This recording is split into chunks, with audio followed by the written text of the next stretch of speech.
हेमंत पाटिल साहब, हेमंत पाटिल मेरे दोस्त है, हिंगोली के सांसद है, उसको तो पहला सवाल किया था पंकजताई मुंडे ने कि तुम चौंडी को छोड़ रहे हैं, मतलब उसे अच्छी बात कर रही थी, लेकिन ताई मेरा मकसद ही दिल्ली है। मेरा मकसद यह है कि मैंने सोचा है कि मुझे बम्बई में नहीं रहना, लखनऊ में नहीं रहना, तो मुझे दिल्ली आना है, क्योंकि सबसे बेहतरीन कहा है दिल्ली है। बम्बई में कम बजट होता है, सबसे ज़्यादा ट्रेजरी कहा तो लाल किले में बैठी है, उसके ऊपर हमारा ध्यान चाहिए। और दिल्ली में जो राज करता है वो सब स्टेट में राज करता है, इसीलिए हमने एक दल बनाया और ये उसके लिए हम ये प्रोग्राम बनाए। और जहाँ चौंडी में गडकरी साहब, गोपीनाथ जी मुंडे, अन्ना डांगे, ये लोगों ने डेवलपमेंट किया, उसको शुक्रगुजार है।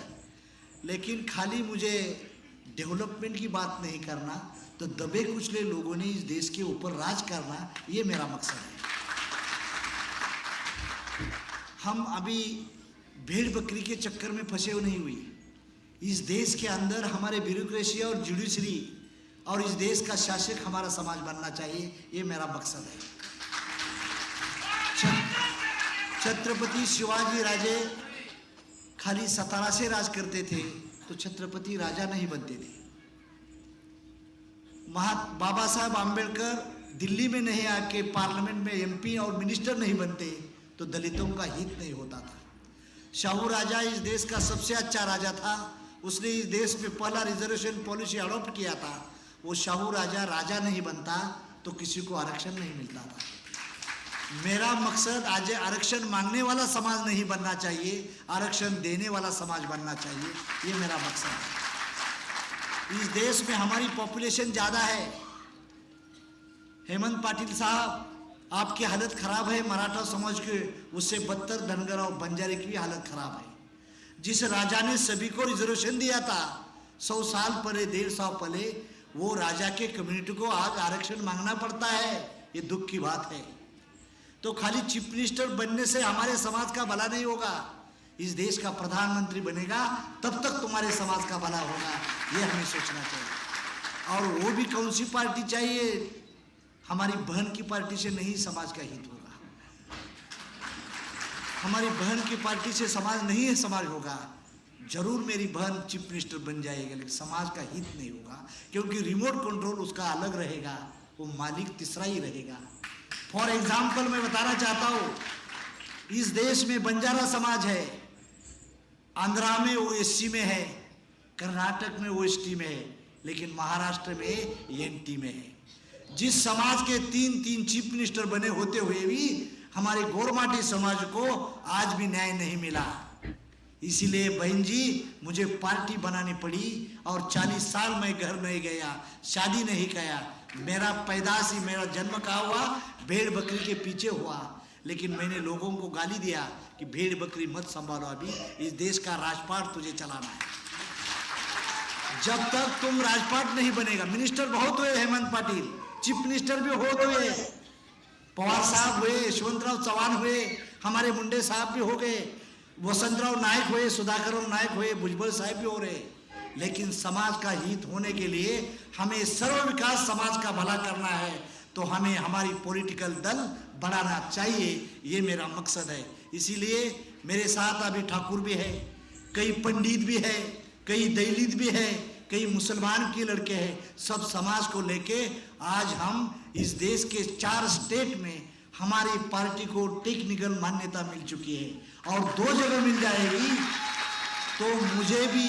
तो मुझे दिल्ली में भी कमरा मिल जाएगा। महाराष्ट्र में 2 ऑफिस मुझे मिला है, जहां मंत्रालय के सामने मुझे ऑफिस मिला है, वहां ऑफिस गवर्नमेंट का, मैं रहूं या न रहूं। मेरे बाद पंकजा का बेटा भी अध्यक्ष बन जाता है तो उसका मालिक बन जाता है। मेरा मकसद ये है, खाली मिनिस्टर बनने से काम नहीं होता। मिनिस्टर किसको बनाना, इस रेस में तुम कौन है, इस ब्यूरोक्रेसी में कौन है, टिकट देने में कौन है, वो मालिक बन जाता है। तो ये साथियों, ये हमें सोचना चाहिए। इसलिए बहन जी, मैंने पार्टी बनाई, शादी कर सकता था, मिनिस्टर बन सकता था, मैं एमएलए बन सकता था, एमपी बन सकता था, लेकिन वो कुछ नहीं बनता था। इसलिए मैंने महात्मा फुले के विचारधारा के ऊपर 2003 में राष्ट्रीय समाज पार्टी बनाई। और ये पार्टी का मकसद कभी बढ़ा, जिस दिन गोपीनाथ मुंडे ने मुझे बेटा माना उस दिन मैं हाई लेवल पे।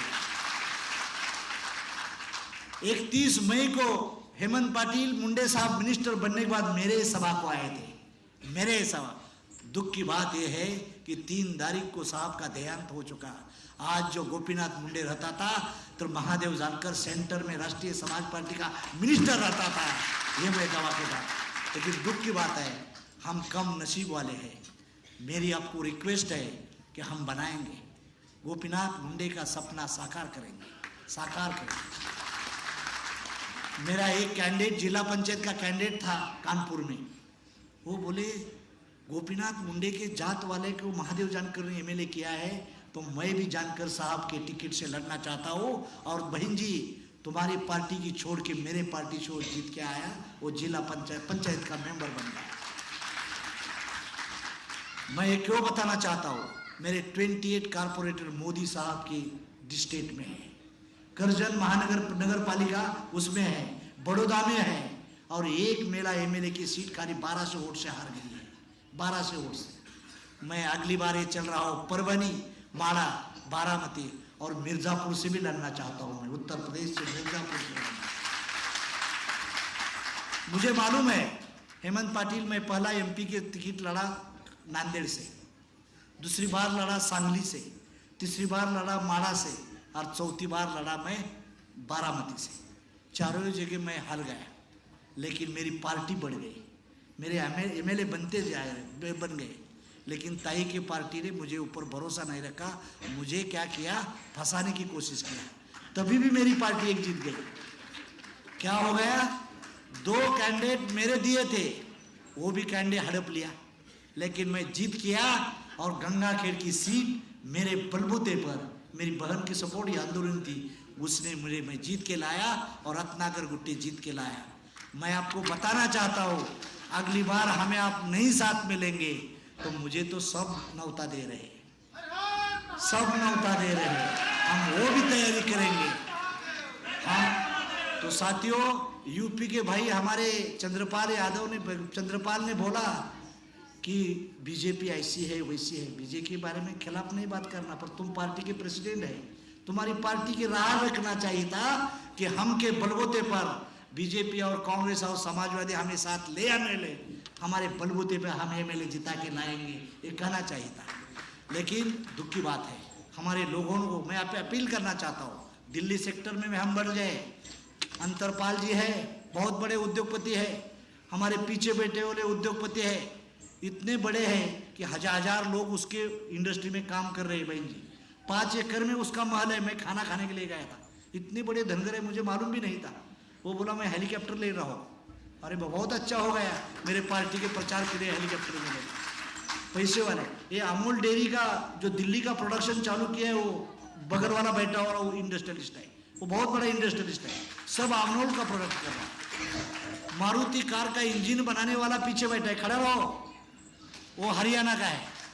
उसको हमने बोला मतलब इतने बड़े, मेरे पास कम क्या है मालूम है, खाली चंदा कम है, और चंदा कम है तो मेरी बहन है, बोले डोंट वरी, डरने की जरूरत नहीं, वो पैसा भी दे रही, सब दे रही।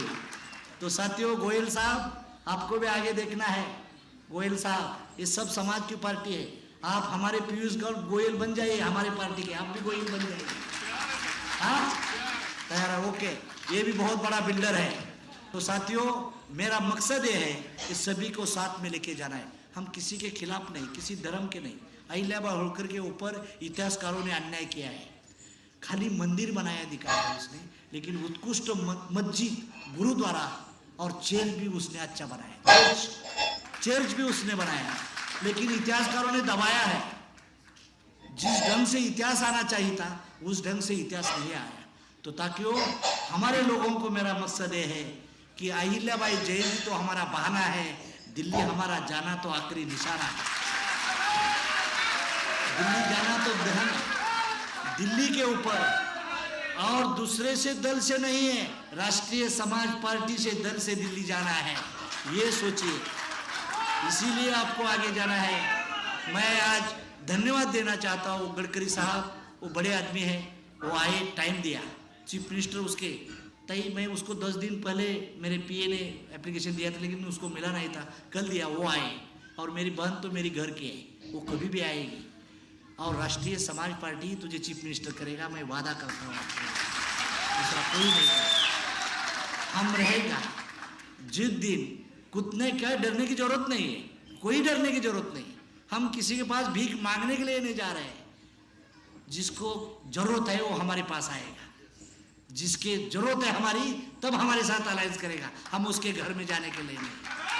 और मैं जिम्मेदार के साथ बताना चाहता हूँ कि सब पार्टी के टॉप लीडर मुझे संपर्क कर रहे हैं, बहन जी, सब टॉप लीडर, अभी नाम नहीं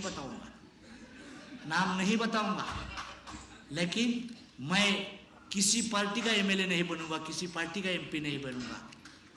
मोदी साहब का है, कौन का हेड क्या है, रास्ता कैसा है मोदी साहब का, सीमेंट कंक्रीट का। राहुल गांधी का रास्ता कैसा है, डामरीकरण का। और मेरा रास्ता कैसा है, कच्ची मिट्टी का। लेकिन रास्ते का नाम तो मेरा है ना, ये हिसाब से मुझे चलना है, यही मुझे आगे लेके जाना है। तो साथियों, आज हम महाराष्ट्र में एनडीए के साथ हैं, महाराष्ट्र के बाहर हम एनडीए के साथ नहीं है। हम आज़ाद पंछी है, खुद है आज़ाद पंछी है। तो हरियाणा के लोगों को, दिल्ली के लोगों को और उत्तर भारत के लोगों को मैं रिक्वेस्ट करना चाहता हूँ, जैसा महाराष्ट्र में हमने 98 कारपोरेटर जिता है, टोटल अहमदपुर का पहला एमएलए आया, बाद में दौंड का आया, बाद में गंगाखेड़ का आया, और मैं एमएलसी हूँ, ऐसे हमें जीता है। कर्नाटक, गुजरात में भी हमें जीता है, कर्नाटक में एक जगह जीता है, लेकिन यूपी और दिल्ली में हम कारपोरेट भी जीत जाएंगे तो हमारी पार्टी आगे बढ़ जाएगी। सब लोग आ पाए, दिल्ली वाले लोगों ने, नरेंद्र हमारा जो डिस्ट्रिक्ट स्टेट प्रेसिडेंट है, उसको भी मैं अभिनंदन करना चाहता हूँ, और पत्रकारों को, महाराष्ट्र से आए हुए, कर्नाटक से, गुजरात से, सभी को मैं धन्यवाद देके मैं आपकी विदा लेता हूँ। और हमारी बहन जी का आप स्पीच सुनिए, पंकजा मुंडे साहब का, इतना मैं आपको